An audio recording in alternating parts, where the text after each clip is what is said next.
what's happening? That's right, music's on, and that means it is time for Three Guys Before the Game. I said it last time, I'm going to say it again. We got a good one for you.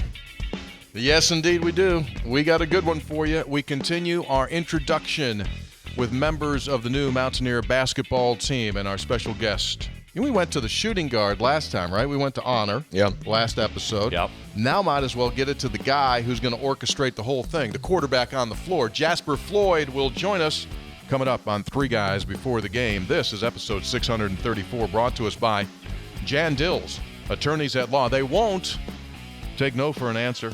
By Comax Business Systems, keeping West Virginia's business data safe, secure, and efficient for 25 years. Also keeping them hydrated, Hoppy. Well, hydration is important. Absolutely essential. By Lou Wendell Marine Sales in St. Albans. They sell. Family fun. Visit LouWendellMarineSales.com. By Tudor's Biscuit World. Start your day the homemade way with a Tudor's Biscuit.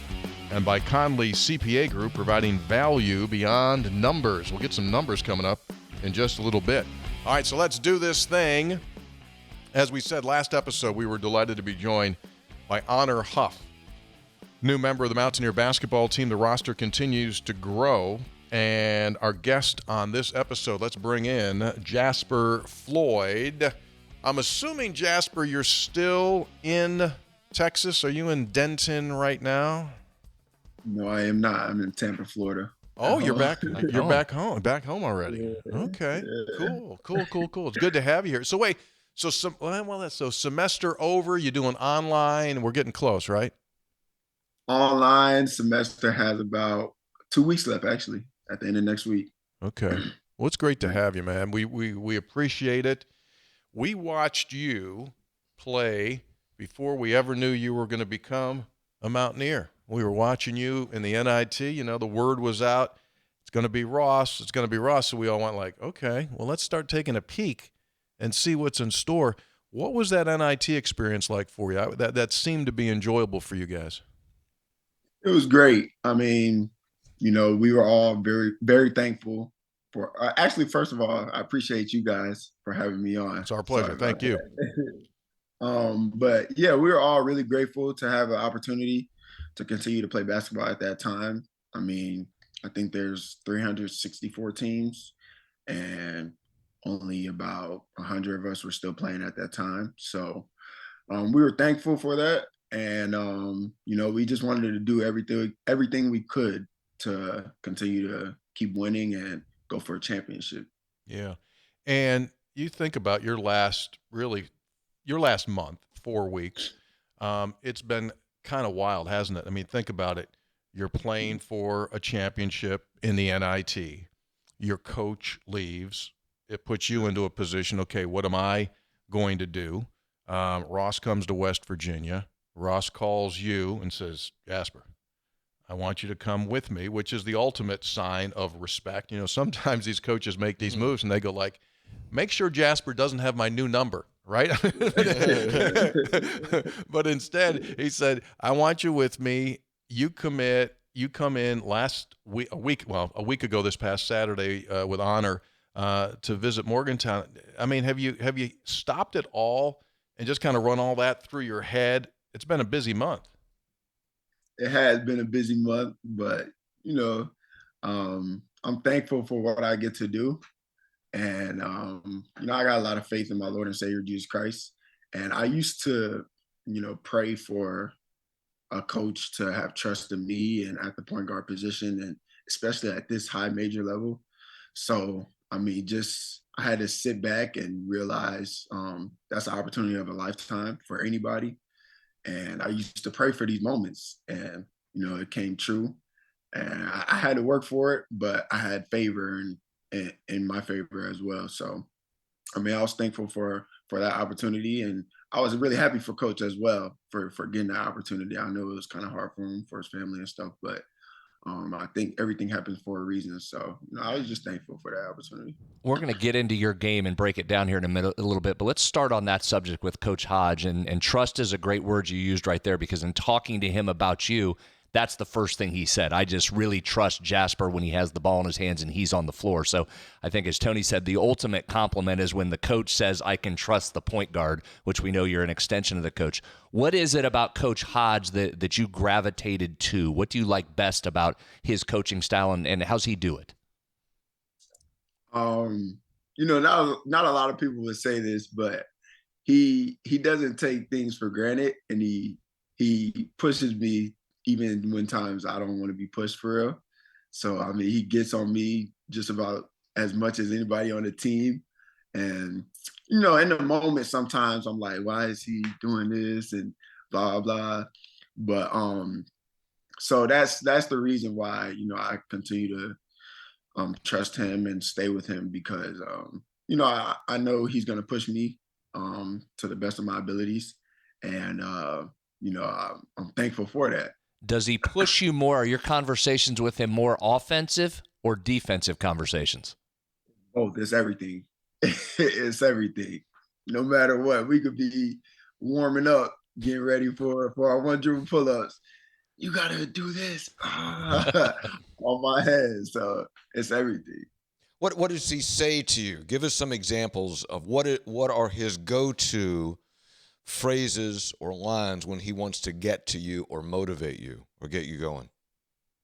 I mean, there's a couple.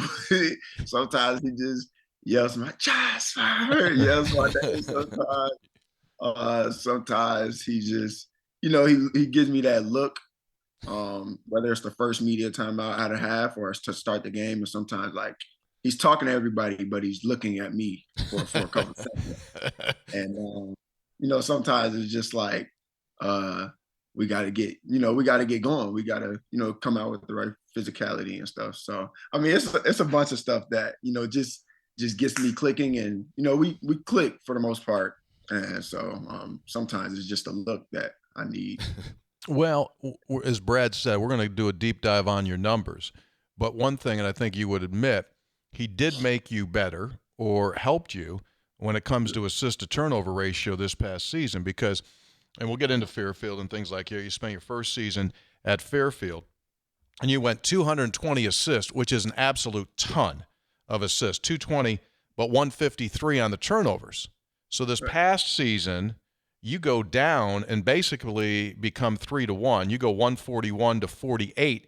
You valued the ball much better this season. How did that come about? I didn't want to hear him yelling at me. Nah, I mean, he put me in situations to play to my strengths.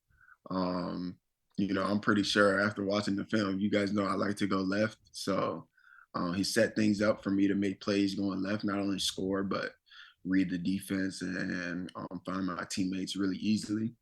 So, I mean, that was a big part of it. And then another part of it, a huge part of it, was I didn't play off two as much coming into this past year.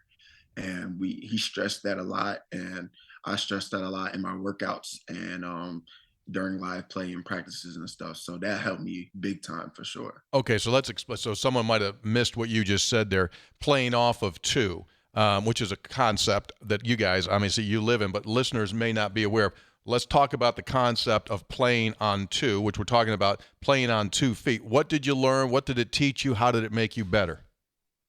So playing off two just means you're not going up off of one leg. So you're coming to a stop off of 2 feet, either 1-2, like left, right, or jumping up and then stopping, like jumping onto 2 feet.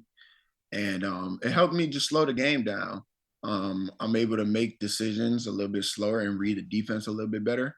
And then a lot of players, they don't want to guard once you come off two. So I can even, after I come to a stop, I can find my teammates, or I can look for opportunity to score with a shot fake or pass fakes, and when I'm spinning and twirling and all types of things like that. So that's what it helped me with. Yeah.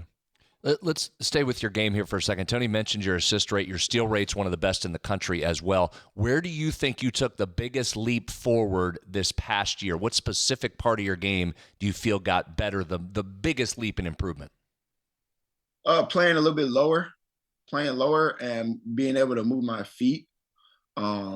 I've always been really active on the ball since a young age, but they just taught me the little nuances of the game, playing lower, and then certain things like putting my feet in the ground, and then just little like subtle movements that I did not do at first. And I still got to work on that, and that'll take my defense to another level.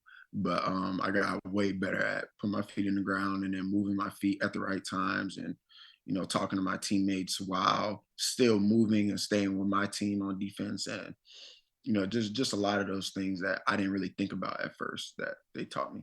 When you were playing as a youngster, when did it become evident to you that you had skills, and who in your life helped formulate those skills early on?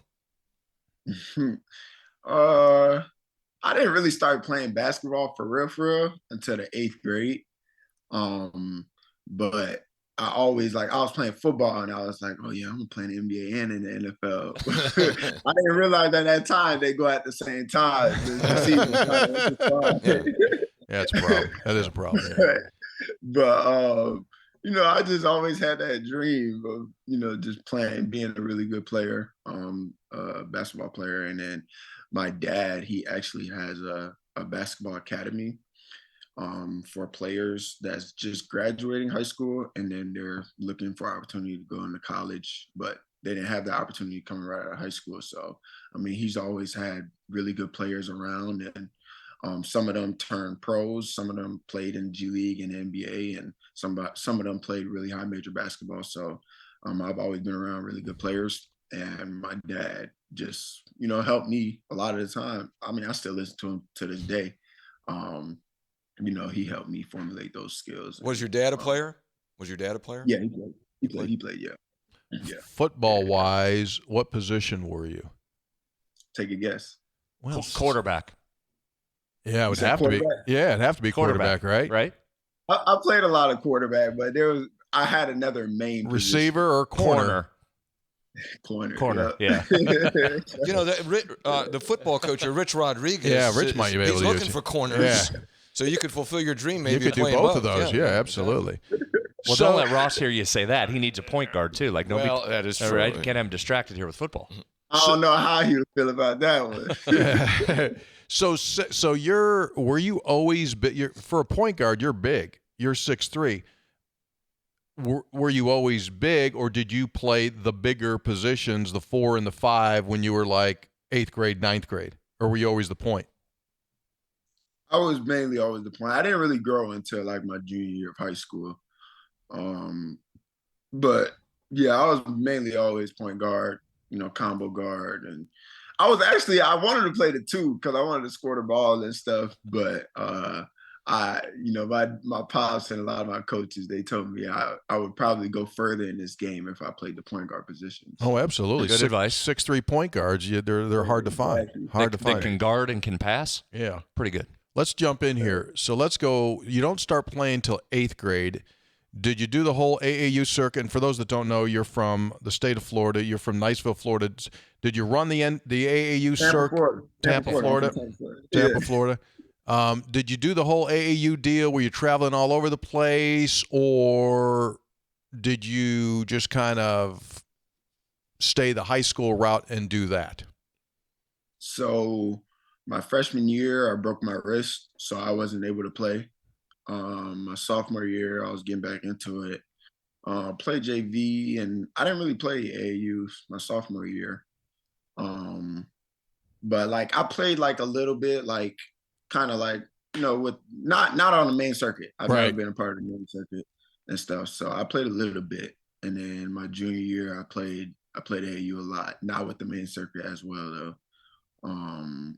So yeah, I played AAU for sure. I traveled around the country and I played AAU. But when some people think of AAU, they think of the main the UAA circuit, the Adidas circuit at UAB. I've never been a part of that. So. Right.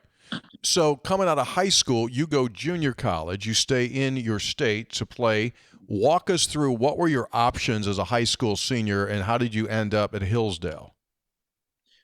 I mean, I didn't really have much options. I was a good player, and I played alongside some really good players as well.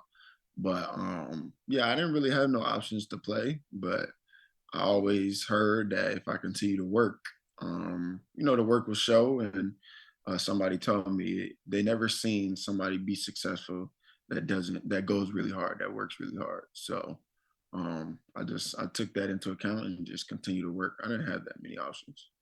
It's wild with your journey. Tony mentioned it. So a couple years at JUCO, 2 different JUCOs, then Fairfield, then North Texas, and now here.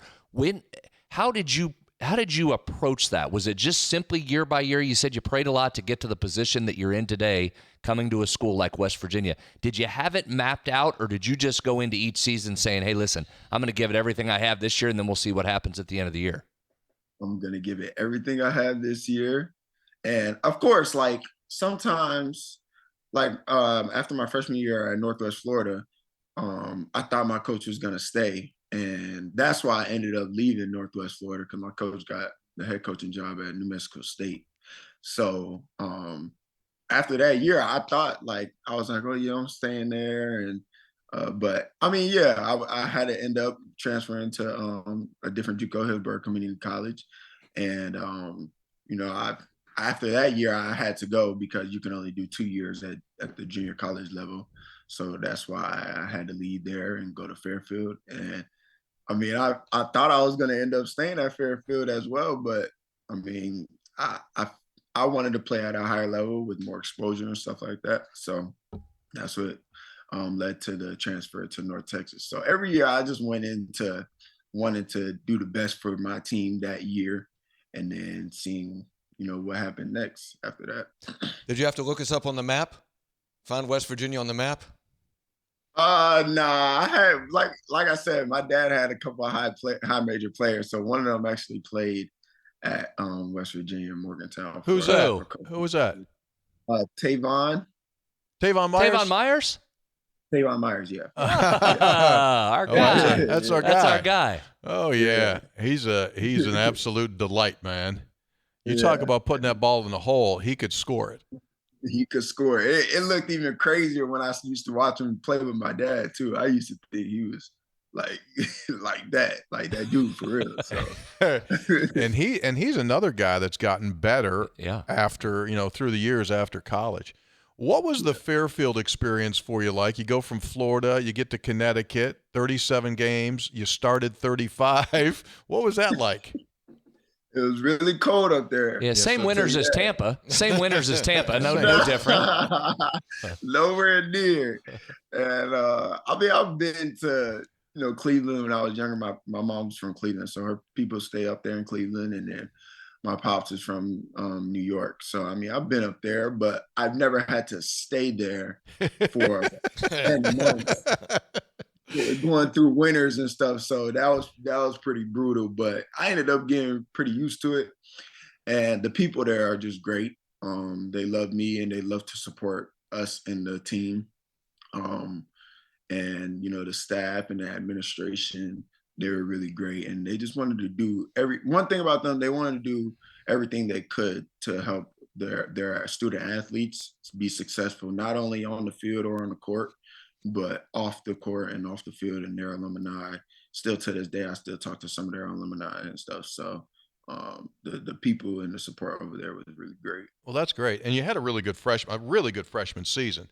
12 points, 5 assists per game, and 3 steals. So that season comes to an end, and you put yourself into the portal. Did you have any idea where you wanted to go? Did you have any goals at that time when you went in?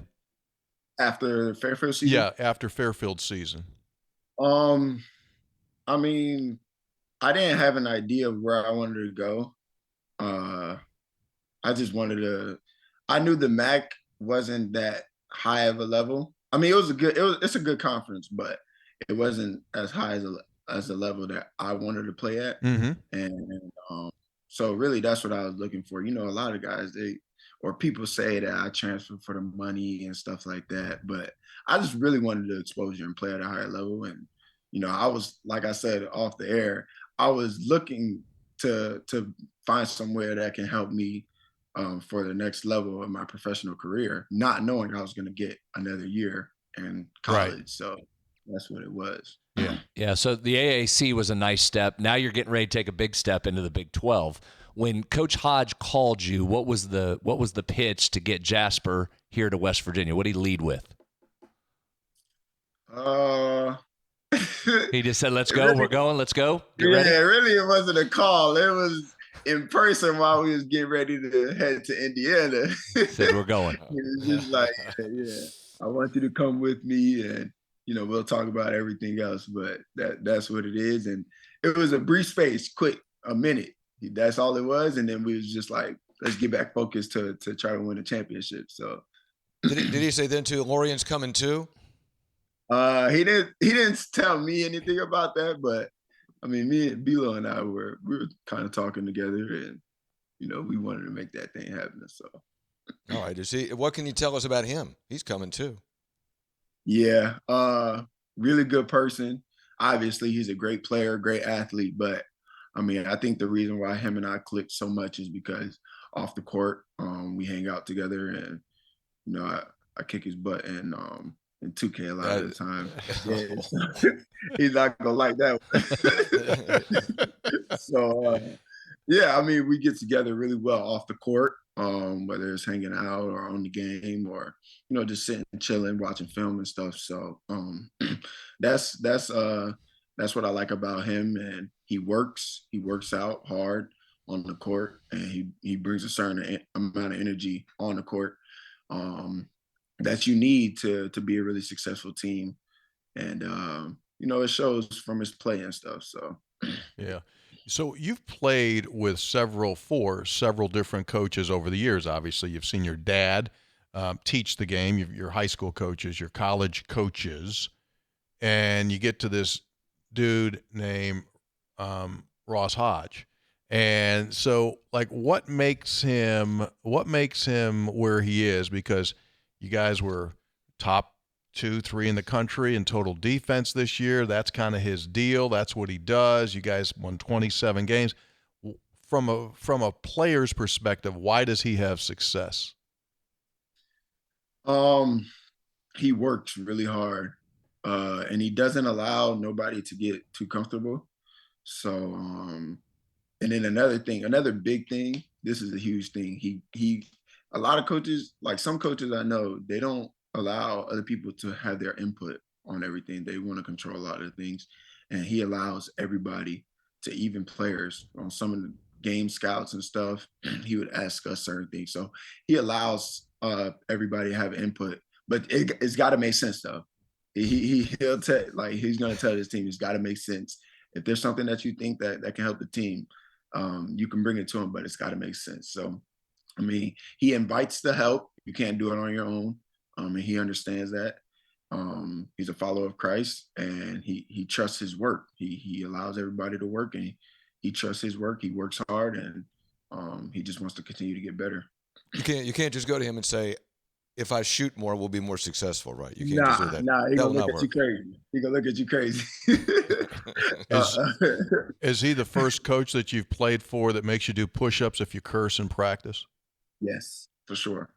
Yes. How'd that go? Was there some adjustment for your teammates around you during the course of the? Did it? I would guess that the amount of cursing went down as the season went on. Is that fair? It did go down. It went down, and then for me, especially when I'm playing, sometimes I just gotta say it underneath my breath so they don't hear me. Sometimes you gotta let it out. Yeah. Sometimes it just comes out. Sometimes you gotta let it out, but you still gotta do your 5 push-ups. How often is he going down doing his own push-ups? He is going down and doing them, but sometimes he'll be like, I'm gonna do them later. And then we gotta remind him, yo, coach, you got 5 push-ups. And then he'll bust them out. Yeah, I get it. No, I completely understand that. Let's talk some more about your specific game. Last year, nearly 60% of your shots either came at the rim or in the lane. So you're a guy, you like to get downhill, right? Get downhill, try and score it, then spray it if you need to. Is that the main thing? Yeah. I mean, a big thing for me, I've been working on it since I've been home, and I'm going to continue to work on it. Sometimes I look to pass a little bit too much, and the word was going around that I'm pass first and stuff like that. So teams weren't really guarding me to score the ball, and it was kind of hurting us as a team. So I need to.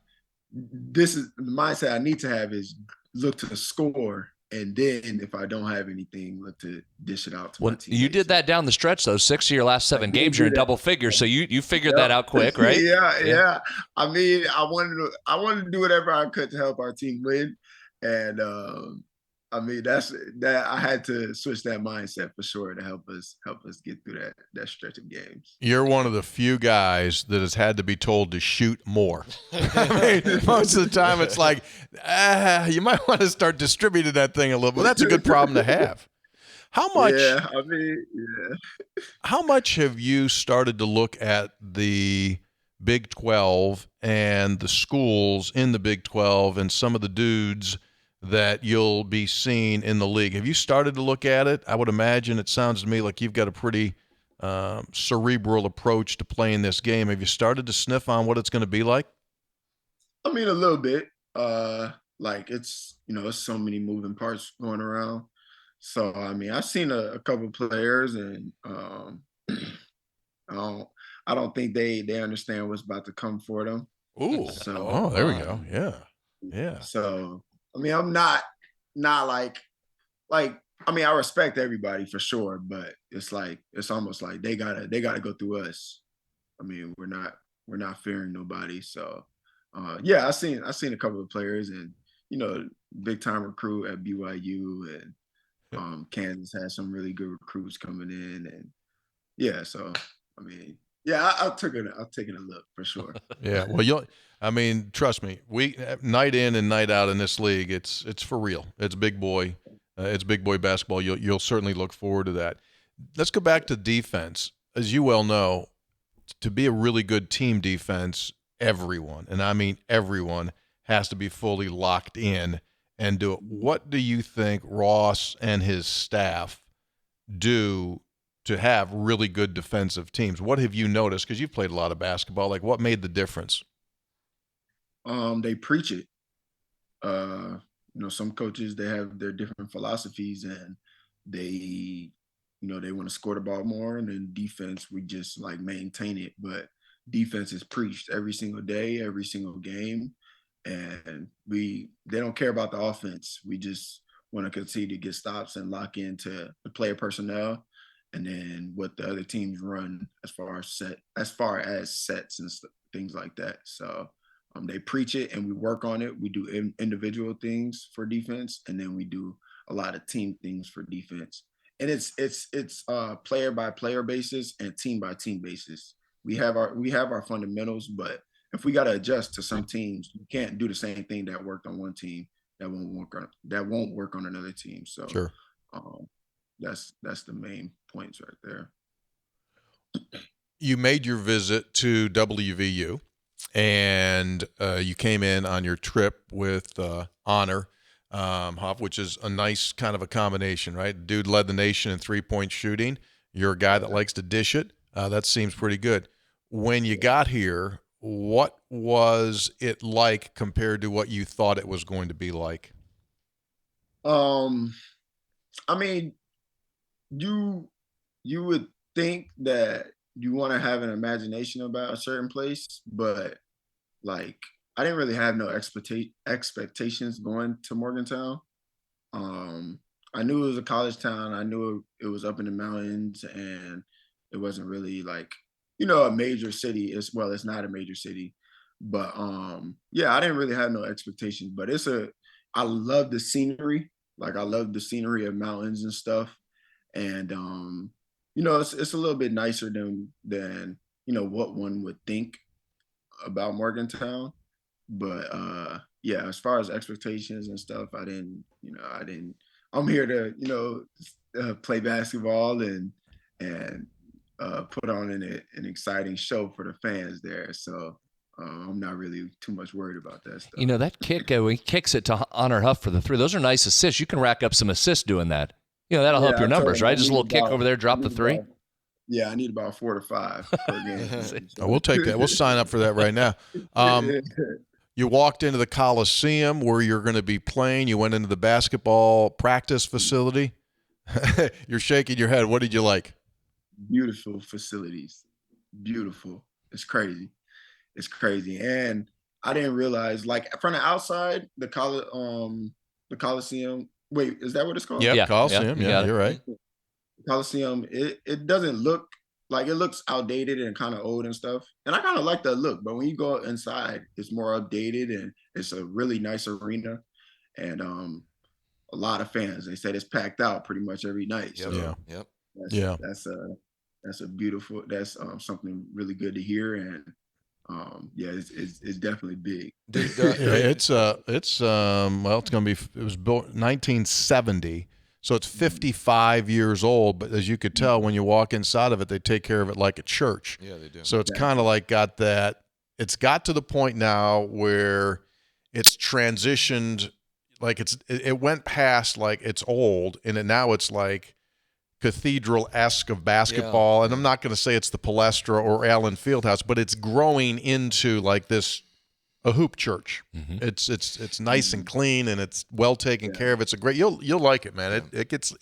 It gets hopping.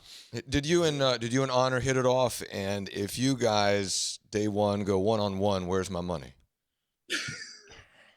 Yeah, he's a really good person. He's really funny. So I mean, we talked a lot, and we got a vision of the season. And if we go one-on-one, it's not going to be close. Honor, we'll check back with Honor. Yeah, on that we'll find out. So are you rooming with Brennan? Is that what you're going to do? For you talking about for the living there? Yeah, when you're here, is he going to be your guy? Oh, nah. I mean, I got a son that's 15 months. Oh, my girl too. So I'm not. Oh, okay. Congratulations on that. How old? 15 months. What's his name? Levi. Oh, very nice. Very nice. You got a ball in his hand yet? Not really. I tried to put a basketball and a football in his hand, and then I was throwing it back and forth to him, and he started throwing it back. And now a lot of the things he picks up, he just throws. I had to stop. I understand. I get it. You want him to practice, you're going to have to live with some things. Yeah. That's just part of the deal. Exactly. Yeah. Exactly. Yeah, I get it.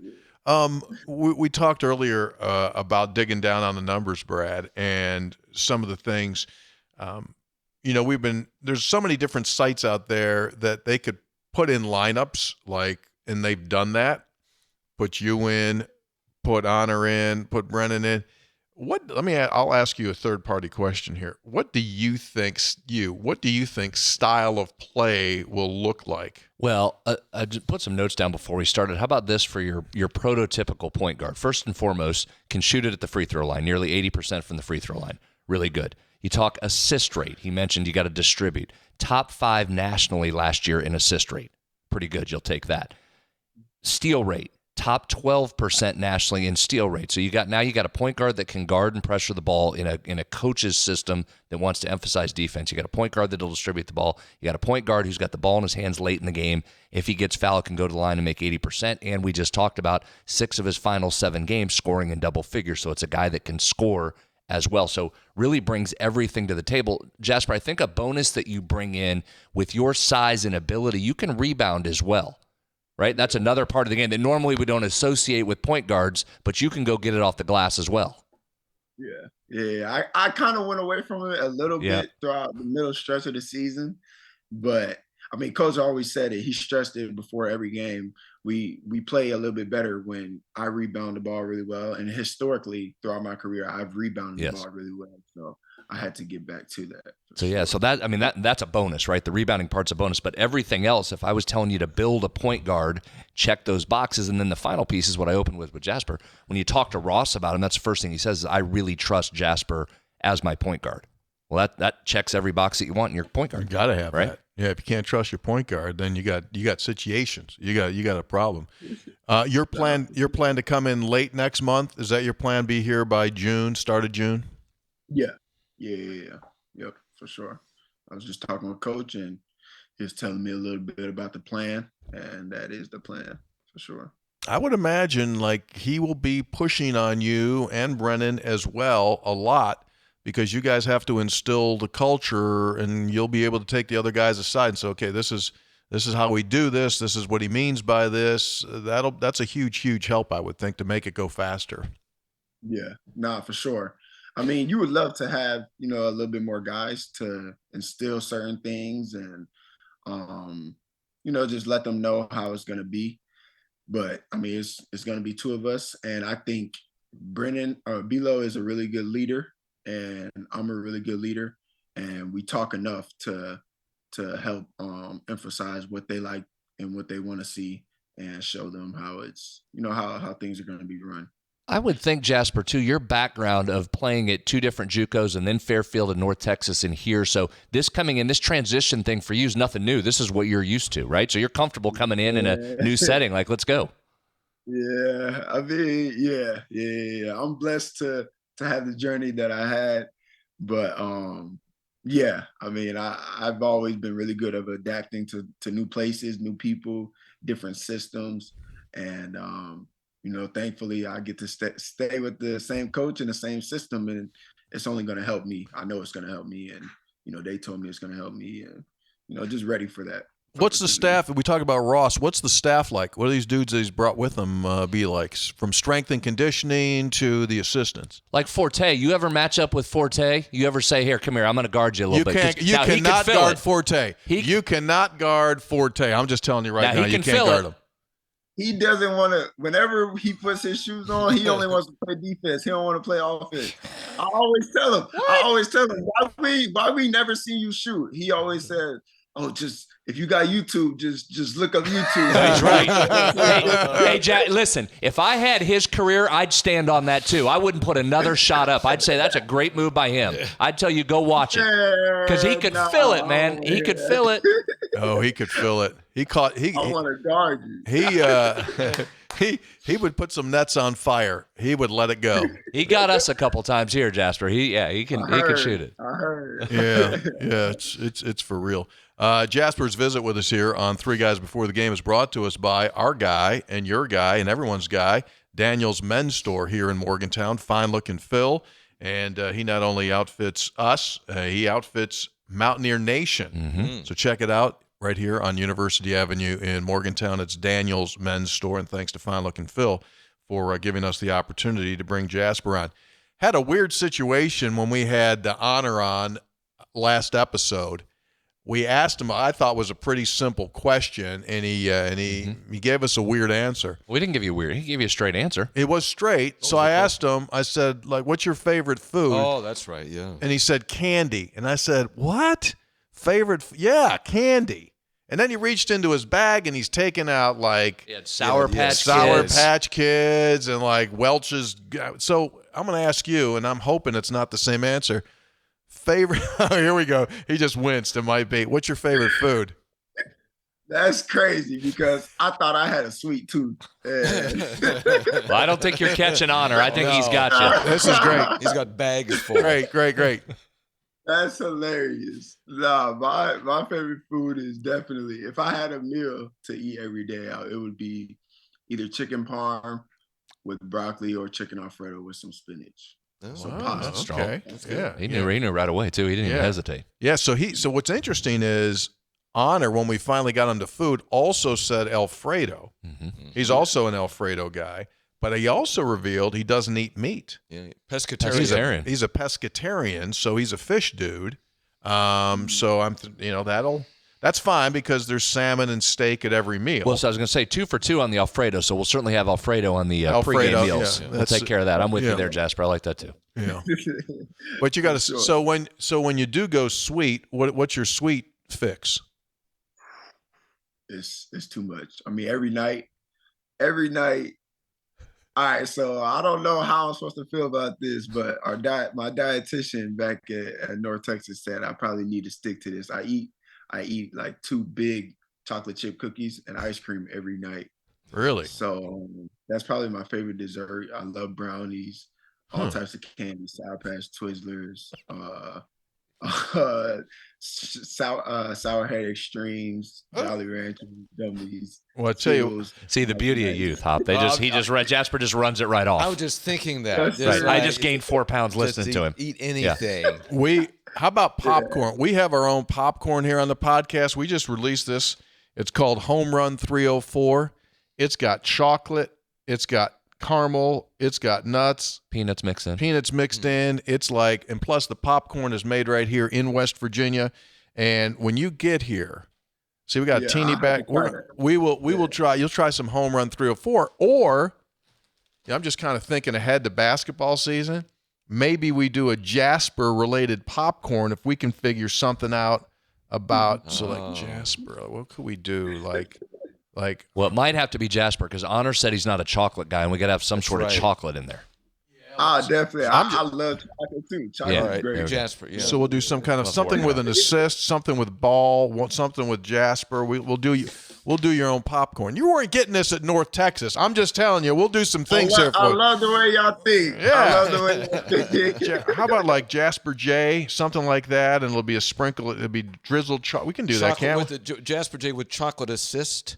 Yeah, with an assist of chocolate. Assist of chocolate. Yeah. Jasper J. What do you think, Brad? We'll work on it. We'll refine that. Efforting. We'll refine it. Yeah, we're efforting. Work in progress. Okay. That's good. Well, this is good. We appreciate your time very much, man. I hope you had fun. You have any questions? Is there anything you need to know about WVU or about Morgantown that's like, hey, I forgot to ask this or I forgot to ask that? We can help you. We can help you, whatever you need to know. Whatever you need to know. Okay. You'll like the summer. You'll like the summer. Summer's good. Fall's absolutely gorgeous. You're going to see, when the leaves change color, you're going to see colors you hadn't seen before. Do you think, because they said the same thing up there at Fairfield in Connecticut. Well, it's pretty up there, but it's not this. Yeah. Oh, yeah. I've lived in Connecticut myself, so this is more scenic here. Beautiful up there, more scenic here. Okay. It's not as cold here. In fact, Jasper, I'm not even sure it snows here. Like the weather's much better. I'm not sure we've had snow, and I can't tell you how long. He's lying. Huh? Don't do that, because then when it snows, like, well, this guy Brad told me it doesn't snow. He's stunned if it snows. We're coming off a bad winter, right. actually. He might not even see snow. It's going to be beautiful. Yeah. I would say this. How cold is it? It'll get cold. I'll just tell you this. No, it's not like northeast cold. It's not that bad here. Well, I'm going to tell him something that Fairfield probably didn't have. Not bad, Jasper. I'm going to tell him something Fairfield probably didn't have. Your equipment guy is Kyle down at Mountaineer Equipment, okay? He's going to give you gear. Number one, it'll blow your mind. Number two, he's going to give you a winter jacket that will warm you no matter how cold it gets. They got winter jackets that are like for Eskimos. It's perfect. You'll be fine. So don't you worry about a thing. Fair? Right? Hey, speaking of gear. Is that fair? Yeah, it's fair. Oh, yeah, the coats are sweet. Yeah, hot and warm. But it'll fine. be like hot in it. He won't but need let to me wear just it the whole tell you time. this. He'll get too hot because it'll be 70 in winter. Here's the deal, Jasper. The winter here is kind of like you're not exactly sure. This past January, it was cold as really cold for a whole month, but that was unusual. So it might snow 2-3 times, 4 times, maybe, significant. Other than that, you're playing ball. You're inside. It doesn't matter. Yeah, you're in gyms. You're not worried about it. He's going to be in his apartment. He's going to be at the gym. He's going to be on a bus. He's going to be on a plane. Now, I will caution you this. We're probably going to Iowa State this year. All bets are off when you go to Iowa State. I mean, we go there sometimes. They don't bring people back. It just we just lose them. It's gone. It's inside the whole time. Don't worry about it. It'll be fine. How many shoes will you wear throughout the course of the season during games? How many pairs? Probably like 10. 10 different pairs? Yeah, I like to switch it up with the uniforms, and then, once I'm not feeling one that much, I'll switch it up. But I only wear, like, my game shoes, I only wear them for the game. I don't really wear them in practice. So you've got a whole set of practice shoes? Yeah. Like how many pairs of shoes are in the closet right now? At his house or where? Yeah. At my house or at... How many pairs of shoes do you currently own? We got multiple locations where we house our shoes. Well, he's in Texas. He's in Florida. He probably has some shoes up at Fairfield still. Yeah. Right. Yeah, nah, for real. What, you got storage units full of shoes? Like what? I just asked how many shoes are in his I'm just closet. saying, That wasn't a trick so question. let me ask Guys are you, how shoes many people. how many shoes What the do hell's you, going on here? I well, just I'm asked just how many gonna shoes ask he's him got. something. How many shoes do you claim ownership to right now? Like, those are my shoes. I don't care what state they're in. How many shoes do you have? Not that many. Probably like 25. Oh, that's nothing. That's not that many. Do you know our athletic director here at WVU? I don't know if you met him on your trip in. How many does he have? I don't know, a lot. Hundreds and hundreds. He's got his in like a lighted. It's a lighted thing, like a. Oh yeah, it's rows and rows all lighted up. You know how many I have? You probably got 2 pair. I got 3 pair of shoes. Oh no, that's not. Well, I know. I weird. mean, you stay out of the conversation. I'm talking shoes with him. I like shoes. Don't worry. We'll talk shoes when we get on the bus. I got you. I got it. Well, hey, I'll handle it. I'll handle the shoe discussion, Jasper. Yeah, that's good. That's good. Okay. What about the summers? The summers is hot or not? Nice. Nice. If you're a Florida guy, this summer will be perfect Yeah. for you. You'll Not love too it. hot. Not Beautiful. just nice, yeah. The fall is gorgeous. Like by the August will be hot. September. Spring is nice. Spring is nice. Oh yeah, I mean it is. I mean Beautiful here now. September and October here are super nice. You get through November, we're already balling by then. It's all good. December, it really is fine. January, February, Now cold listen, off and we gotta on, get. cold. There's a nice cheat lake here. You'll get you out on the lake. Get him on a Lou Wendell Marine. Yeah. Right, pontoon, tri-tune boat. We'll get him out on the lake. Yeah. You'll love it. Summer's great. Here's the other thing, Jasper. People are nice. You're going to like the people here, and they're going to like you. Okay? Yeah, that's It's works. going to be all good. So you're the pro team. You're the pro team in the state. There's 1.8 million people in the state. There's 55 counties. Everyone in every one of those counties cares. And that's why you're going to notice a difference when you get here. Like, everyone is in.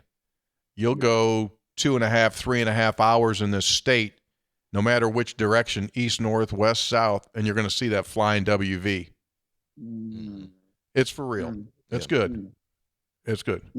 So you'll, yeah. They're not gonna crucify us when we lose the game, right? Oh, they absolutely will. Yeah, absolutely. I'm going to tell you, you'll get as much. No, to be honest with you, you will get much more love. Yes. You'll get much more love than you will get any kind of hate. But yeah, people are in, so that's good. I mean, you want to win, coaches want to win, the fans want to win. It's a deal. We're going to win. We're going to win. Awesome. Excellent. That's all we need. All right, listen. We really super appreciate your time, and we look forward to getting you here. It's going to be about a month from now-ish, and then once you guys get on that practice floor in June and start implementing that defense and that offense, we'll see you around here. All right? Y'all go to the practices? Yes, we do. Yes, you'll see us a lot. We'll be there. Some do. Some are allowed in, others maybe not. Sometimes Brad goes over and he just walks on the floor for no reason and just says, "Hey, listen, I think that elbow needs to go in just a little bit more." Don't be alarmed either if you walk in the film room. I'm in the back row watching film with you either. Just keep moving. Don't worry about it. We'll be over there a lot. We'll be watching. All right, buddy. Be good. Thank you so much, Jasper. It's great to meet you. We appreciate it. Yes, sir. All right, thanks, Jasper. There he is, Jasper Floyd. Well, that was all kinds of fun. It was outstanding. 2 for 2. Yeah. 2 good ones. Yeah. 2 good ones. They're Yeah. going to be, once again, I mean, big personality kind of guy. I mean, he's going to fit right in. It is so interesting how this all works nowadays, right? Oh, I yeah. mean, because he has been around a lot of different stops, Yeah. and it's awesome. I mean, to get here, right, is an answer to prayer. He wanted to play at a Power 4 level, and you just don't know. I mean, I'm sure there's a lot of days on that trip down that road where you just kind of like, is it going to happen? Is it not going to happen? And it happens. Yeah. Well, as we mentioned too, this is a great building block for Ross Hodge and his first team. You get your point guard that you really trust and put him in place. And again, Jasper's a dude. That's a lot of different skills right there that you want, as we outlined in your point guard. So that's going to be a great starting point for this team. So right. he's the one and honors the 2. Yeah. Okay, and okay, good. Brennan Laurent is going to be one of the bigs, and it's coming together. And I would imagine in the next several days, you'll start to hear a few more additions to this roster. It's coming. I think you're pretty close to being filled up, though, right? When Yeah. we talked to Ross at the day he was hired. He said, by the June start 1? of June 1, start of summer school, he wanted to be fully in place. So I think they're getting there. All right. Special thanks to Daniel's Men's Store for allowing us to bring on Jasper Floyd. Daniel's Men's Store located on University Avenue. By the way, fine looking Phil, You know, he does everything, right? Weddings, he does tuxes, Sure. he does all that kind Prom of stuff. season right now. Prom- Tux is flying out the door right now. Gala event this past weekend at the Greenbrier. Heavy, fine-looking Phil tuxes out there. Like every one of them, I think, right? I Every didn't confirm that. Every single person in the building that was wearing it. You some have a people tux? had some people had 2 on. I You heard. have a tux? I do have a tux, yes. Okay. Yeah, I do have a tux. Stylish yet sporty. So thanks to fine-looking Phil, Daniel's Men's Store. 3 guys before the game, brought to us in part by the good folks at Comax Business Systems. They've got equipment from literally A to Z when it comes to business equipment, but as Hoppy knows, it's hydration season, man. You got to stay hydrated. You got to stay filled. And right now, they've got an incredible selection of water systems for your business place. So rather than tracking in all those heavy bottles of water and carrying bottle, plastic, don't do it anymore. Hot water, cold water, ice, they've got it all. If you're ready to do that in your business, take care of your folks that work for you. Visit ComaxWV.com, ComaxWV.com, or call them at 304-744-7440. I don't need to tell you that the weather has turned. We have seen our last snow.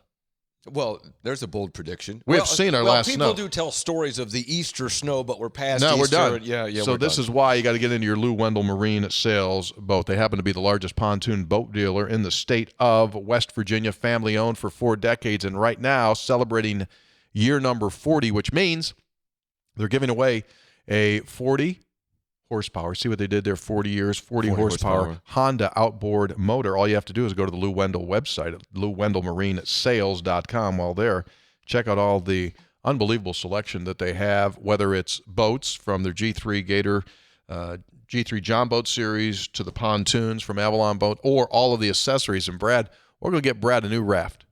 We're going to get him we're going to get him a big tire so he can swing people around Sheet Lake this summer. Well, they got some nice ones down there. Oh, they got the big ones. I mean, it probably got handles and all that kind of there, stuff. right there on that screen right now. There you see, you got the tubes up there.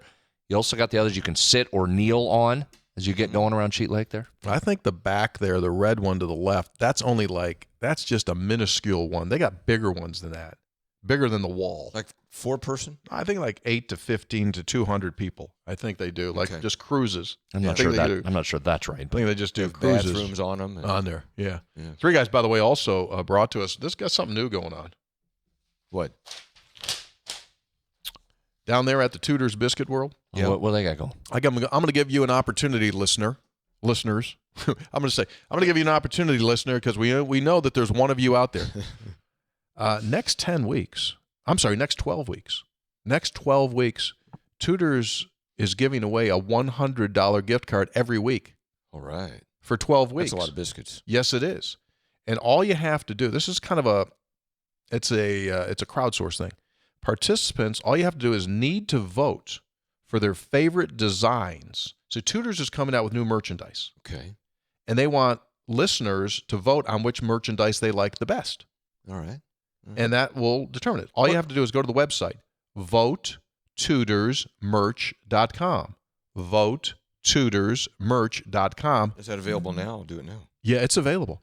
And that'll put you into the contest to be chosen over the course of 12 weeks to receive a $100 Tudor's gift card. They're going to do one every week. This merchandise, Hoppy, will highlight the iconic locations in the state and where other Tudor brands operates.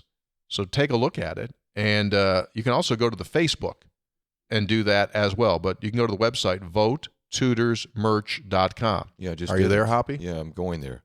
Vote for, yeah, I'm there now. Email address, okay. Processing. Hoppy's on it, Brad. I mean, he's working it. So Sign up. every week from now for the next dozen weeks, they're going to give away $100 of Tudor's biscuits. Check it out. By the way, I saw Lori and George over the weekend. Oh, you did? Yeah. At the event. They're How were terrific. they? Busy They're opening great. up franchises? Yeah, they're great. They're great. We still don't have our biscuit. No, they haven't done that yet. Okay. Efforting.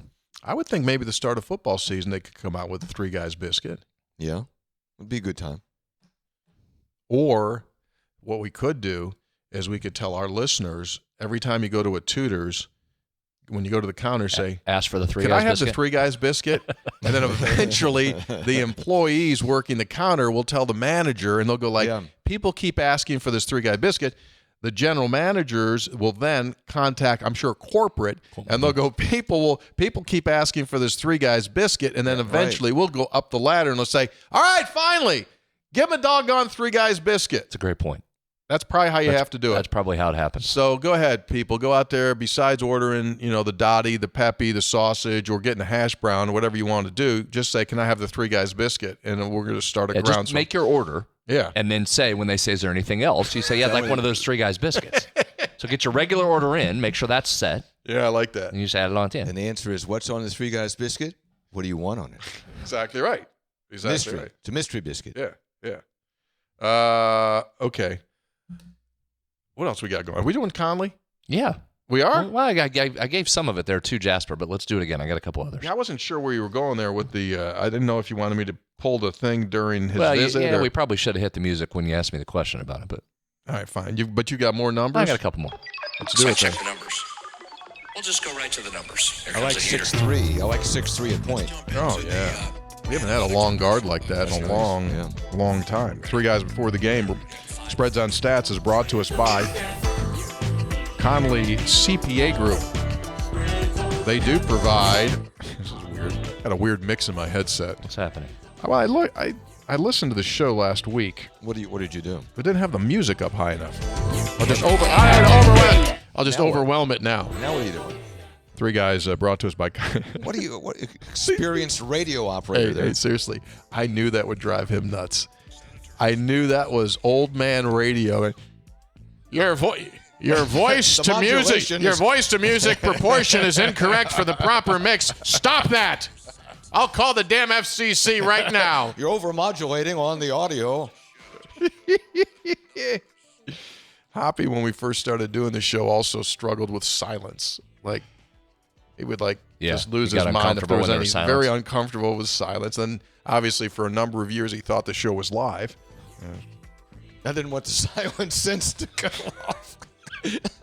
Now, nobody knows what that is.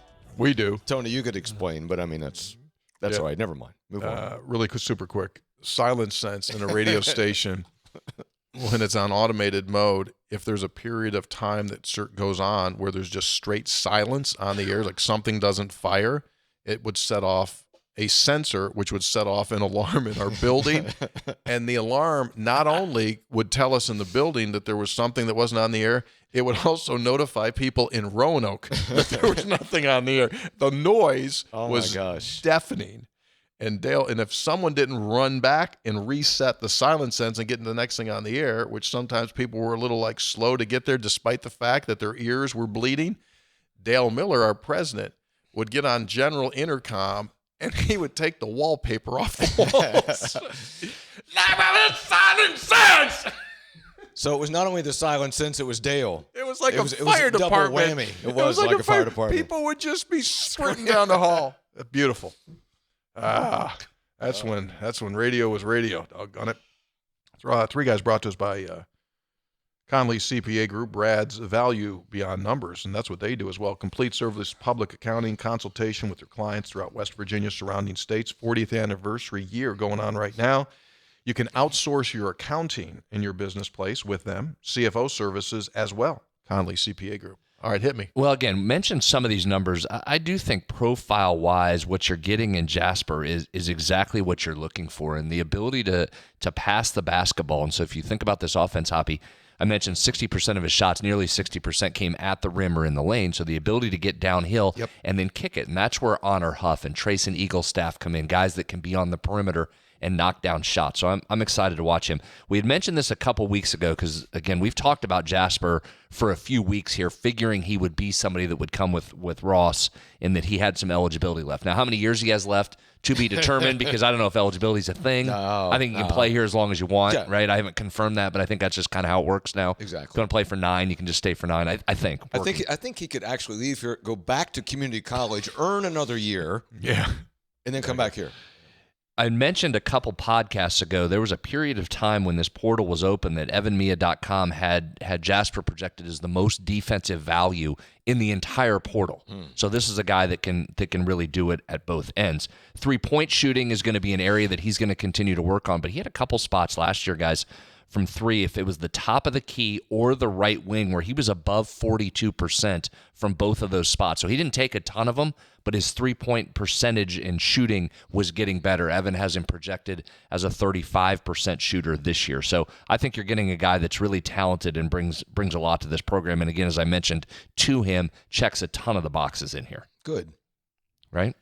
I know it's April, but you got to be pretty excited about some of these guys coming in, right? Yeah, it's nice. What intrigues me a ton in this new world of bringing teams and putting teams together every year is you don't know, right? We've seen over the last couple of years some teams that in the offseason you say, oh my gosh, they're loaded, and they don't meet their expectations, i.e. Kansas, right? A couple of years in a row now. Yeah. And then you see some teams that aren't being given the time of day right now, and they mold together really, really nice. Let's face it. West Virginia's team last year. Yes. Yeah. I mean, that team, no one was talking last year at this time that they were going to win 19 games and then get screwed out of the NCAA tournament. Right. So you just don't know. Right. That's what's kind of intriguing to me. That's why I like practice now in June, and then as soon as July, August, I like watching to kind of see how the sausage is being made. Well, and I think you're 2 for 2 in terms of, Hoppy, not only just skill set from these guys because they both bring something that's really unique, but just from a personality standpoint, right? These guys are both really smiley, look to be engaged. I think you're going to have good leadership from at least those 2 guys. My sense is you're going to have some others too that will come in and kind of fit this mold from a personality standpoint too. And guys that have played a lot of basketball. That's the key, right? That's the key. Because that's the thing. We keep talking about, all right, you don't necessarily have a ton of Power 4 experience, but not a lot of teams do either, right? There's a lot of teams in this boat. You talk about Kansas, Tony. You looked at their team last year. They went into it with guys that were moving up from the mid-major level. So I don't know that that's a huge concern. It's guys that have played basketball, that know what their skill set is. In Lorient and Floyd, you're getting a couple guys that understand this system extremely well and do what this staff likes. So I'm with Tony. I'm excited to see where this group goes. But I think Ross has put this together about as well as you can, getting a late start in the job, but hitting the ground running and organizing this in terms of you can very clearly see who the ones are, who the guards are, who the front court is. You can clearly see how he's put this roster together. The magic is putting it all together. The thing that you like about Ross is that's how he's done it his entire career, from the junior college ranks and now the last couple of years. I mean, he had a lot of new dudes this past season at North Texas. So maybe some of these coaches that have had to do it the harder way in the past, it's not as much of a flip out to a guy like a Bill Self, right? Bill Self trying to put the pieces together and normally does it with like super high level guys, but now that's kind of not the thing and you're doing it differently. And so it's kind of, I'm super interested in seeing what Kansas does this coming season.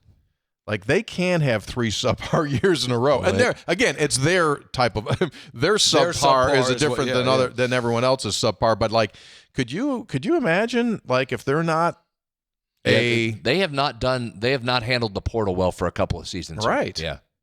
I mean, they haven't had to. Right. They were at the forefront of the portal. Pre-portal. Pre-portal. They were really good pre-portal. But this illustrates what it's everybody. Baylor's been about as stable as you can be in college basketball with Scott Drew being there as long as he has. They lost everybody. Literally everybody. Including a returning point guard that had already agreed to a contract for reportedly $1 million a year. They lost him too. So everybody's going through this. Everybody's working on the same challenges here. I'm excited for this group. Yeah. All right, one other thing before we move on. We've got a football transfer information. The portal. Yeah. Remember how we mentioned the road to the beach is the road in is filling up? Starting to back up a little bit. This is an intriguing one. Got a big dude from Texas. Offensive lineman from Texas, Malik Agbo. Now, didn't play a ton last year, just 23 total snaps last year, but that's a big guy, Hop, coming in from the University of Texas, 6'4", 300 pounds. So West Virginia continues to add receivers and offensive line, which is something Rich had talked about, areas of need. And again, quite frankly, at this point, really every position on the field is an area of need, but another offensive lineman in the mix. That when you're done with that, that kind of segues into something I want to go ahead. Jump in. All right. We're free-flowing. Free-flowing. Is that, what do we always say, what's the key element, Brad, to having a good team? Good players. Right. And West Virginia's had a lot of good players, but one of the judgments of the level of players is the NFL draft, correct? It's correct, Top. Not necessarily, but it's an indicator. It's certainly an indicator. So West Virginia had one player taken in the draft, Wyatt Milam, went to 89th, went to Jacksonville. And, props to him, excellent player. Hopefully he has a very solid pro career. West Virginia has had 46 players taken in the last 20 drafts. So what is that? 2 point something a year. So you're not having a lot of NFL caliber players. So I quickly went through the entire draft, and there were 30 players from Big 12 teams taken in the draft. 30 players from from Big 12 teams taken in the draft. Colorado 4, Arizona 4, Iowa State 4, Oklahoma State 4. Yeah, that was a little bit of a surprise. Yeah, Kansas State 3, TCU 2, UCF 2, Texas Tech 2, Kansas 2, West Virginia, Arizona State, Cincinnati 1 apiece. So there were 30 players overall taken according to my unofficial count. So just 3% of the Big 12 players taken in the draft were from West Virginia. 9 teams in the Big 12 had more players drafted, even if it's just one. 9 teams of the Big 12 had more players drafted than just West Virginia. And Brad, I think for the second year in a row, and maybe going back longer, I just checked 2 years, you did not have any skill players. Now, you had some guys taking free agency, and you'd like to see Garrett Green and a slot receiver in the pros or take a back punch or something like that. But you're not getting skill players of NFL caliber. What teams do you think had the most players taken in the draft? Would Ohio State surprise you, Brad? Mm-hmm. 14. Would Georgia surprise you? 13. Would Texas? 12. Oregon, 10. Ole Miss, 8. Alabama, Florida, LSU, Miami, Michigan, 7. So, it's an embarrassment of riches for a certain level. I think for West Virginia, Tony, wouldn't you like to see at the skill level get to the point where we've seen some good West Virginia teams over the years, right, that had 4 or 5 players taken, and that's when you had a good team. That's when you had a really, really competitive team. When you had 4 or 5 guys taken and maybe 1 or 2 were skill players. Your thoughts on all that? You got So we'll just jump into. This was supposed to be the last question on textual healing today, and the question is: when Neil Brown took over the program, you made a great case that he was at a significant disadvantage because he inherited a program with only 1 pro on the roster. Did Neil leave Coach Rod in a far worse situation with no pros on the roster? I know Brown did not have the advantage of the portal, but I would argue that he left Coach Rod in a very bad spot. And I replied to the texter, I said, it's a good and fair question. The answer won't be known for several years. Yes, Wyatt was drafted, but will any of the free agents make it? That's a question. Mm-hmm. Will underclassmen, for example, Jaheim White, make a roster one day? You actually have to wait and see as to how many players were on the roster that Rod inherited. I would say this, this already, neither Rich or Neil inherited the talent level that Rich got from Don and Stu got from Rich and Dana got from Stu. There weren't that. Fair. That's not going to be the case. The money is making a significant difference. The SEC had 27 players drafted in the first 2 rounds. The Big 12 had 13. Yeah. It's math and it's money. To your question, though, after a very long preamble there, Rich will find skill players that will be of NFL caliber. And again, we keep saying it. We are now awaiting the arrival of the next Darius Raynaud, Steve Slayton, fill in all the other speed dudes that Rich made money with, the Pat Whites of the world. That is going to be when Rich has his ultimate success. I did a thing with him this weekend, Q&A with him and Ren, and he came back to it again. He says, it's got to be speed. He says, my whole thing is based on I've got to have really fast skill players for a bunch of simple reasons. They run by other people really fast.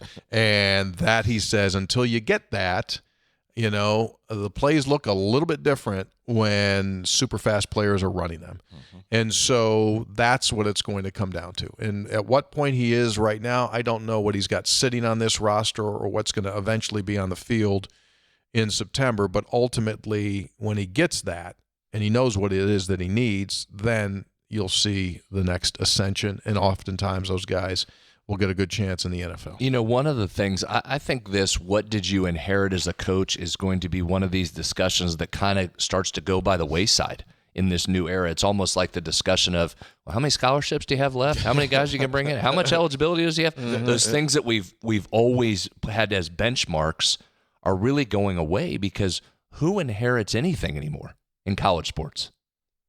Right. It's a totally different discussion, right? Even than just when Neil came in on the last one, that Coach Rod, just the sheer number of players that he inherited is so vastly different from at any time in this sport's history. I think this is a conversation that just we won't be having anymore. It's just going to be accepted. You want to make a coaching change, you're going to change over, if not 100% of the roster like you have in basketball, you're going to change over, what's Coach Rod's, I mean, they're going to be somewhere in the, 3/4 of the roster is going to get completely turned over from what was here. So I think that's really a discussion that, interestingly, is one of those, add that to the list of things we're probably not going to talk a lot anymore. One thing I will say, it is driving me nuts about the conversation about how many draft picks the Big Ten had, because I think we should start couching that as well. Michigan and Ohio State are in a different class and have been for a long time. You say you do a scrub-down version, take away them from Georgia. I mean, Purdue can't be out there banging its chest about the Big Ten today, all due respect to Purdue. But you got Purdue, you got Michigan State, you got Washington, you got USC, you got UCLA. Iowa had a few. Indiana had a few. I mean, the Big Ten, a lot of people taking a victory lap in the Big Ten for two schools really driving that draft. So I just want to make that point. The other thing I would point out about that is, it's just that. I'll just leave it at that. All right. I'll just leave it there. Good. Three guys before the game, brought to us by... Well, hold on, I will say one more thing. You just said Arizona State had one person drafted last year? Yes. Went to the college football playoff. So there's Clemson. This just in. The world changed under Clemson's feet again, right? So the playing field kind of leveled. Clemson didn't have its normal haul of draft picks either. Made it to the college football playoff. Now, I know that that's a program that has had really high-level success, but there were some teams this year that you saw get in there that weren't all Ohio State and Texas. Now, winning it, that's a whole different discussion, right? You're going to have some NFL dudes to win this thing, but we've seen some teams get into the college football playoff here just this last season without having a ton of draft picks. So just keep that in mind as well. Three guys before the game is brought to us by our friends at Go-Mart. I made the stop this weekend. Oh, did you? The Netty Go-Mart. Did you? Oh, I thought it was just, I could have stopped at the Summersville Go-Mart. Right. But I said, you know what? I'm going Netty. You're going Netty. I'm going Netty just to feel it. Yeah. I wanted to feel, and I loaded up on gas. Mm-hmm. Got my app out there. Hey, Jake, you can go ahead and show me that picture. If you got that picture ready. Anyway. But I was looking at the app. See right there? Yeah. And I'll tell you what, I'm glad they got those covers over those things where you fill up, because it was raining like hell. Raining on you, Nettie? Oh, yeah. It was raining down there. But anyway, how about this? If you get the Go-Mart app, and we keep telling you about all these great things, how about this? Hey, your flashlight's on. I'm just trying to make you blind. Oh, it's shining right $1 off. $1 off. 2 Trident singles. Trident go. 50 cents. How about this? 50 cents off all Easter candy. Dude, you could go in there and make a hell of a haul. Did you get snacks while you were there? No, I was trying to save my appetite. Okay. I wanted to eat when I got down there, because I was going down to that down in Lewisburg. Yeah. That Stardust. You've ever been there? Which one's that? It's just this little cafe lunch place. On Main Street? Superb. Your boy was in there. Who? Clay. Clay Marsh? Clay Marsh was in there. He knew the BLT. He knew all about it. Okay. See what they do on the bacon on that BLT, Brad? They don't cook strips of bacon. It's chopped bacon. Put a fried egg on top of that thing. Oh, that sounds good. Sweet mercy, is that good? $1 off all of 12-ounce six-packs of Sprite or Coke. Get the GoMart app. Just start saving. Really good. You guys ready for some healing? Yep. Sure.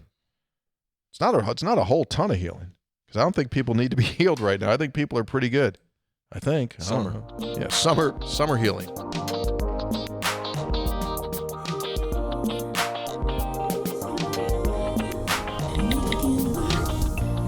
All right, Textual Healing brought to us by episode800.com. You can visit there at 304-404-4083, 304-404-4083. And when you go to the site, our new popcorn is there.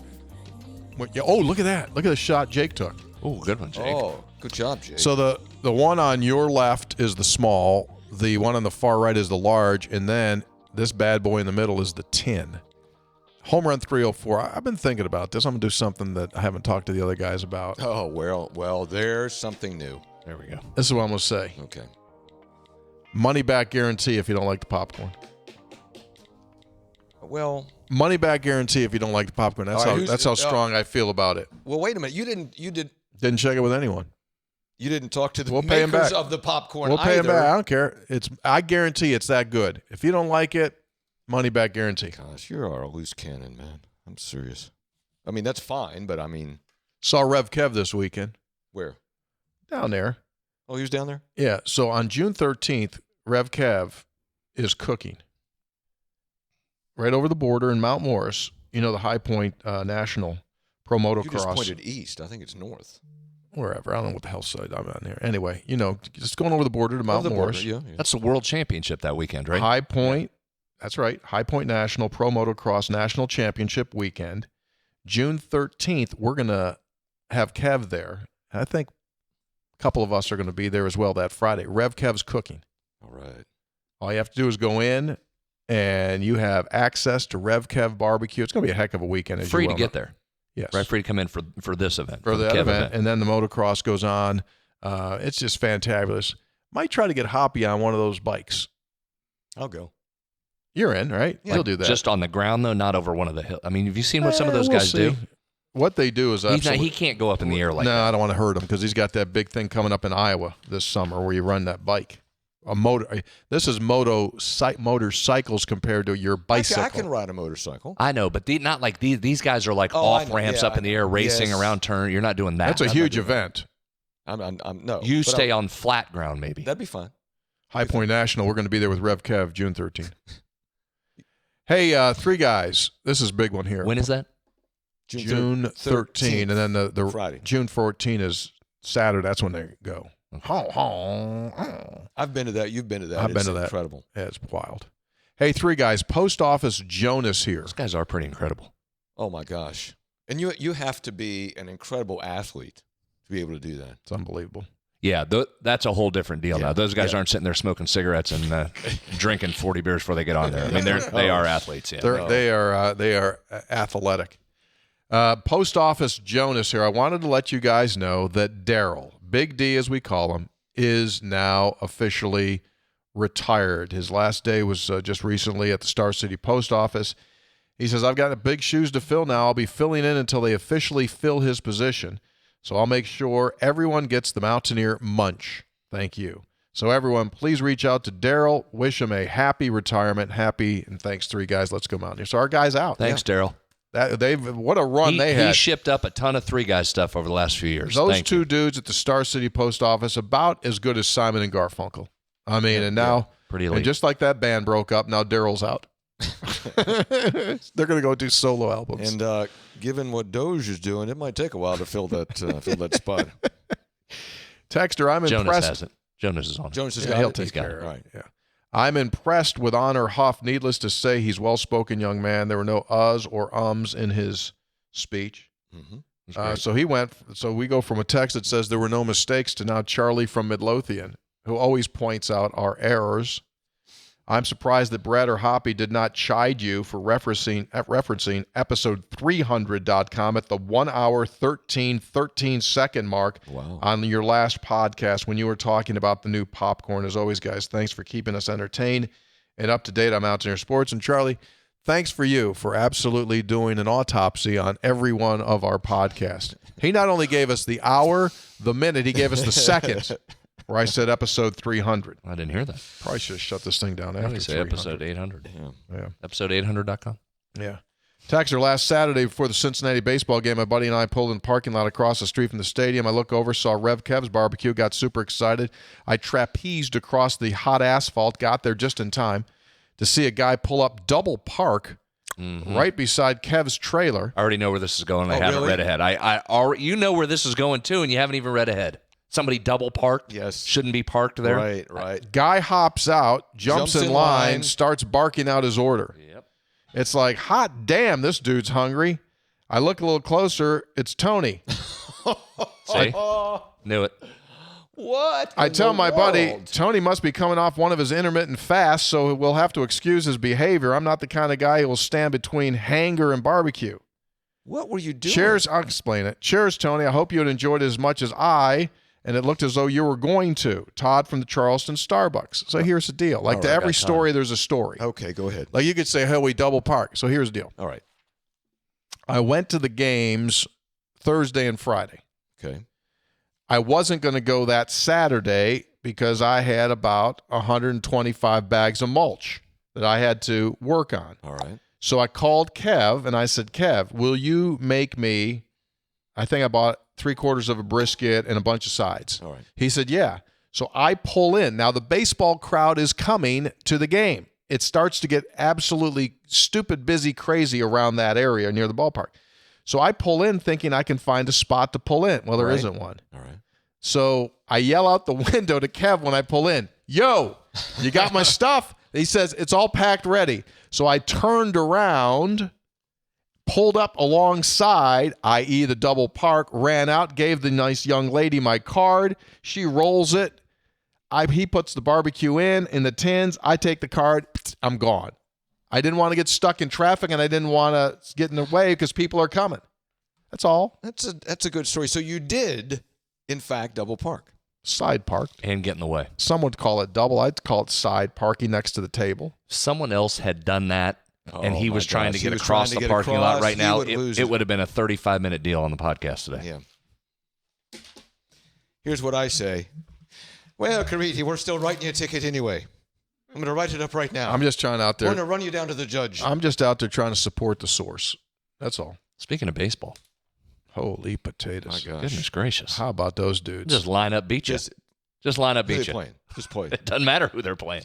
Line up, beat you. Friday's game was the second time in school history that they won a game with one hit. It was a Last crazy time game. was against Duquesne years and years ago. That's a hard way to win. They got by the way. out hit in every game of the series and yet Doesn't swept. and swept. Fourth consecutive series in the Big 12 that they sweep. Is that stupid or That what? is crazy. Now What is that now? 16-3 in the league? Yes, if I'm not mistaken, the last time they lost a league game was the opening game of the BYU series. I think that's right. They're just building up house money. It's crazy. Keep rolling. 3 series left before Big 12 tournament. They've got the Texas Techs here this weekend. Big one. Then they go to the Kansas States, Big one. and then the Kansases come here. Big one. They're 15 in the RPI. This is a breathtaking season. Yeah. Breathtaking. Good word. It is a breathtaking season. Keep rolling. And this is Periopolis Phil said this. This is definitely a thanks for having us series against UCF. Glad UCF forgot there are 3 outs in an inning. They had a situation there where ball got thrown away thinking it was the 3rd out of the inning, and West Virginia proceeded to continue down the base path. Pitcher covering first. Yeah. Went over there. Was talking a little bit after the out. Rolled the ball back to the mound. Thought it was the end of the inning. It was not. It's not funny, but it's West Virginia helpful. scored off it. That's helpful. Whatever. Very helpful. Yeah. Nobody feels sorry for you when you do it. So Exactly. Didn't anybody give him one of these? Like, you know. Hey, that's good. Were you big with that, Brad, when you played? You big with this? big. Yeah. Middle infielder. Part of my job. What position did you play? Well, I pitched in shortstop in high school. When I got to college, slid over to second. Because you're more of a hitter. Well, no, just first trip. We always went down to Texas to play, and second baseman was having a tough night. Coach came over and said, "How can you play second?" What's the answer to that? Yes. Yes. Give me Never yeah. played it in my life. You got it. Went in, played, started the rest of the career. You poor guy was- So I just stayed at second. Wally pipped him. You Wally pipped the dude. Well, make plays. Guy's probably somewhere right now like something. You know who makes Oh, plays? want me to play second? Let's go. You know who makes plays? Catch. Luckily, he didn't ask catch. What would you have said? Yes. You know who makes plays? Who? Jan Dill's attorneys at law. Oh, You yeah. know how they make plays? Don't take no for an answer. Thank you very much. They don't take no for an answer. So, and I've said this before, when it comes to Social Security disability benefit requests, unfortunately, sometimes bad things happen and you need help and situations that do not allow you to go back to work. If you begin the process, it's 88% get rejected on their first filing for Social Security disability benefits. 88% no. Well, Jan Dills does not take no for an answer. And so if you or someone that you know is getting ready to work that way toward a Social Security disability benefit request and filing that paperwork, the advice is go to Jan Dills first, and they will begin the process, and I will let you know. They do much better than 88% no.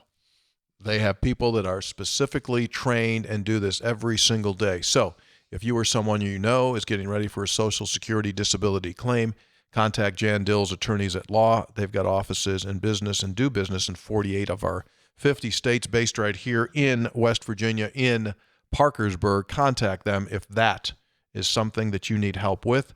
It's Jan Dill's attorneys at law. They won't take no for an answer. Jasper was really good. Really good. Very good. You getting a little theme here on these cats that Ross is bringing in? Good Yes. dudes. I think the theme I'm getting is good dudes. They played a lot of basketball. Defense. Hearing a lot of defensive talk, Brad. They're going to Okay. guard. Play hard, that kind of thing. Yeah, I'm getting the theme. I'm not hearing guys saying, Got to get mine. Got to get my shots. Gotta get mine. Got to get mine. Got to play my game, Brad. I got to play my game. So I've got the Mountaineer popcorn tin, and these are available on episode800.com. Look at that. Oh, you going in? Sweet mercy, this should be illegal. I'm surprised that police aren't outside right now just going to make an arrest because this is too good to be true. Is that the Jasper with the assisted with chocolate? This is the new one. New release. This is Home Run Oh, 304. Home Run 304. This is our new release. Oh, that's the. Describe it again, please. A little caramel in there, chocolate, peanuts mixed in. Hey, no offense to the little bag, but that little bag is just that's just like, oh man, it's We're going to give the little already. I bag. We're should've giving the gotten little bag to big- Jasper. We're saving that for Jasper. This is like a taste. No, you got to give Jasper the tin. I can't. I've The already tin, put the my tin hand isn't in going here. to make it. The tin's going to be gone here because as soon as, he just took it. I'm going to go over and hammer it in just a second. That's good stuff. Okay, wrap it up. It is absolutely. You just want to get into Home it. Run 304. Get it. Oh, wait a second. What? What'd you forget? No, that's it. Then we're done. That's it. Subscribe and follow. We'll be back later. Subscribe, follow, do what it is, what you need to do. We got another. We're going to keep the theme going with Mountaineer Hoopers. You're Brennan Lorient is up next. Oh, great! You're getting good cooperation from the new head basketball coach on this. Belo up next. I want to thank Fine Looking Phil, too, at Daniels, Yeah, making fine- it happen. Thank you, Fine Phil. looking Phil making it happen. Have you been to Phil's lately? I was there last week. Yeah, I do my shift each week. Yeah. Each week you were there? Yeah. Prom season. Prom season? Weddings. Spring attire out? Oh yeah, has been. Okay. Summer attires out too. If you want shorts, got them. Okay. Need a tux, got that. Need Three some guys. Mountaineer gear, got that too. Come in, happy to help. Well, that chocolate is. Hey, that chocolate kicks in that. What's If you that? love I chocolate, know. get that popcorn. Wrap it up here so I can get some. Three Guys brought to us by Jan Dill's attorneys at law. They won't take no for an answer. By Comax Business Systems, keeping West Virginia's business data safe, secure, and efficient Show Brad. for 25 years. By Big show, Gomart. look at Get a this. Gomart rewards card. Go to Gomart.com for details. Get that app. It's really good. It's a barrel. It's a By Lou barrel. Wendell Marine Sales in St. Albans. They sell family fun. Visit LouWendellMarineSales.com. By Tudor's Biscuit World. Start your day the homemade way with a Tudor's biscuit.